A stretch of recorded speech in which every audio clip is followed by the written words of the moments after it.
Hello, today is Thursday, December 26, 2024. To continue on to Christmas season readings, as we were previously in Advent readings, today is day 2 Christmas season, which is December 26th. So on the left side is St. Stephen's tomb, and then on the right is the Christmas season readings. Now, Stephen, filled with grace and power, was working great wonders and signs among the people. Acts 6:8. St. Stephen's tomb. According to tradition, the tomb of St. Stephen was miraculously uncovered several hundred years after his death. An angel visited a priest in a dream and told him where to find the holy relics.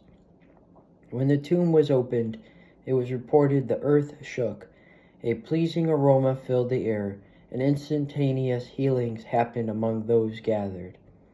Some of the saints' relics remained there were discovered, but most were transferred to Jerusalem on this day, the day on which the Church celebrates the feast of St. Stephen. St. Stephen was the first recorded Christian to be martyred after the resurrection, and one of the 7 deacons ordained by the apostles. He performed signs and wonders in the holy name of Jesus Christ, and for doing so was brought before Sanhedrin. There he testified how Jesus was the fulfillment of all that their ancestors had said and done. Members of the Sanhedrin were furious. They dragged Stephen outside the walls of Jerusalem and stoned him to death about 34 AD. Following the Lord's example, Stephen asked God to forgive those who persecuted him. Details of the ministry and death of St. Stephen are shared in the 6th and 7th chapters of the Acts of the Apostles. Luke notes that a young man named Saul, St. Paul, was present when Stephen was martyred. When Herod realized that he had been deceived by the Magi, he became furious.